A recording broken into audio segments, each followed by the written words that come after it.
The program you're about to see is made possible through the financial support of people like you. We hope you'll join the thousands of people who make our programming possible. Become an In the Life member by clicking on the Donate Now button on our website. The damnation of your own soul, is it worth it? Sinful is how conservative preachers describe, demonize, and oppose full equality for LGBT people. Yet progressive religious leaders provide a counterweight, preaching full LGBT inclusion to their congregations. Next, two people of faith. Reverend Dr. Welton Gaddy, who put his career on the line, writing a paper that looks to the U.S. Constitution to make the case for equality. And when the Evangelical Lutheran Church in America was formed over 20 years ago, it suspended congregations that ordained openly practicing homosexuals. Emily Eastwood led the fight toward the 2009 vote for full inclusion within the Lutheran Church.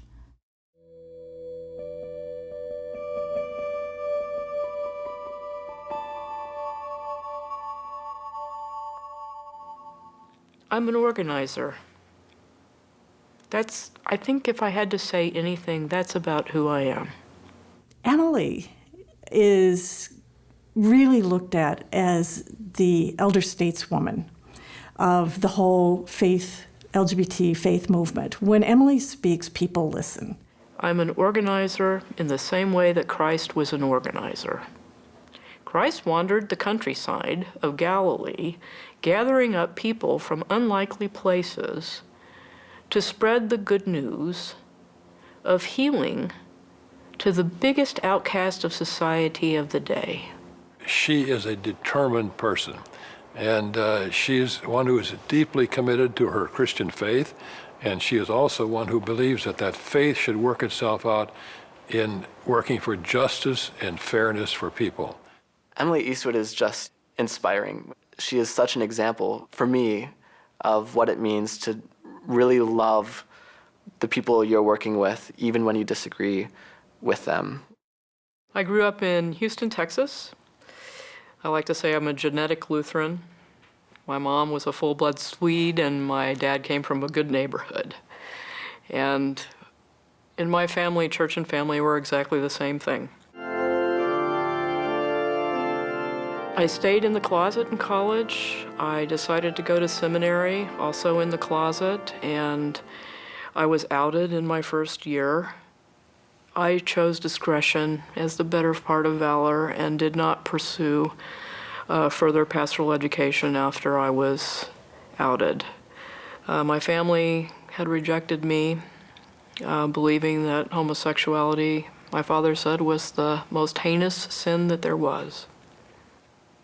I was away from the church for probably 3 years, and then there was a Lutheran church in St. Paul that would welcome me as an openly lesbian person.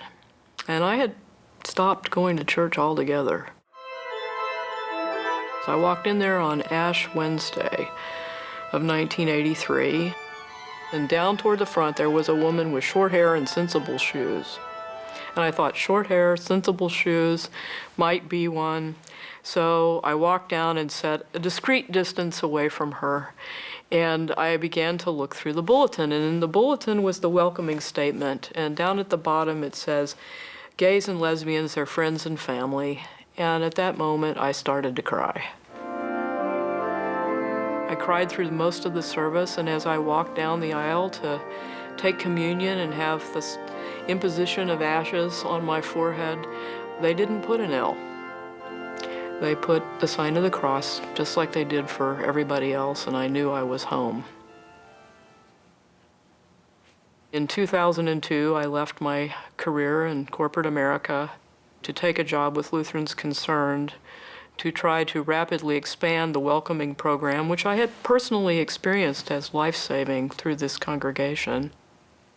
By 2009, we were looking at an official recommendation from the church that said after 8 years of study, we believe that it's time to lift the ban on discrimination against pastors that are in same-gender relationships. It's the largest denomination so far to take this step.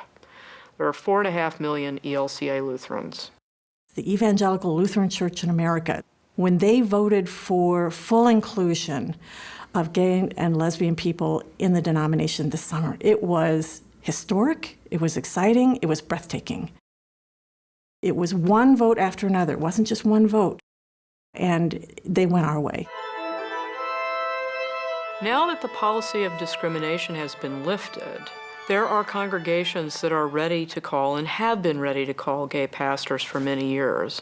And so the practice will begin to emerge, and eventually what used to be a sanctuaried environment will be the center of the church. This vote means that I will be able to continue through my ordination process normally. It means that I won't have to lie or tap dance around my relationship status. This was not about me. This is about all those other people who are going to come after. These are about the little kids out there growing up in Lutheran churches that will be able to be who they are and love whom they choose and still be a pastor or a bishop, whatever they feel called to be. Hello and welcome. I'm Reverend Welton Gaddy. Well, let's face it, religion and the LGBT community historically has not had a very good relationship. Joining us now is Reverend Dr. Welton Gaddy. He is a Baptist minister in Monroe, Louisiana, and full disclosure, he's my friend. When we look at Welton, we sort of see Jerry Falwell, but then he starts to talk, and it's a whole new world. National Day of Prayer had been hijacked by right-wing extremists. He's saying the exact opposite of what Falwell ever said in terms of the importance of the separation between church and state and in terms of tolerance and respect for diversity.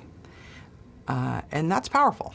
Welcome, everyone, to State of Belief is a radio program sponsored by the Interfaith Alliance. I've been at the Interfaith Alliance now going on almost 12 years. Interfaith Alliance is an organization that reflects the diversity of religion in this nation and advocates for religious freedom and works against the manipulation of religion by politics, but also the manipulation of politics by religion.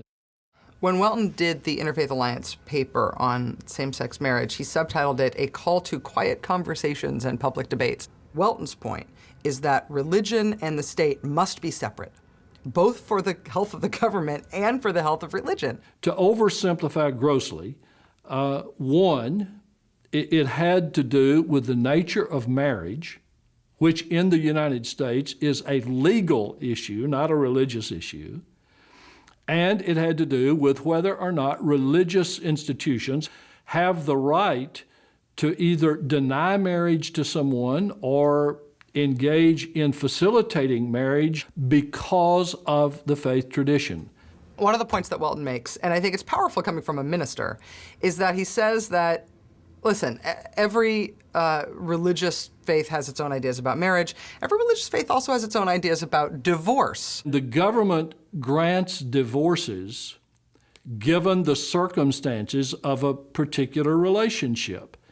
And the government does not try to please any religious institutions in the decision it makes about divorces. Right now, there are a lot of religious traditions that say that divorce is totally verboten, but we go to the government to get divorced. We don't go to the church to get divorced in the same way. And that sort of point, sort of calling us out on our principles about how we let religion and government handle different issues because they're good at handling different issues for the way we get along as a society and a country, I think is basic and interesting. And so that's why fine to have a discussion about the Bible, but when we're dealing with a legal matter, whether it's same-gender marriage or many of the other issues that are controversial in our nation, let's start with the Constitution, which is the same document that gives us the religious freedom to say yes or no as religious people. And I want everybody in this nation, whether they embrace faith or not, to have the rights that are offered by the Constitution, regardless of their position on a particular religious issue. One trait of authentic religion is freedom. And so I won't ever try to drag a person kicking and screaming into a religious confession or a religious devotion. But I will say to everybody, the door's open, and you can be a religious person and be who you are.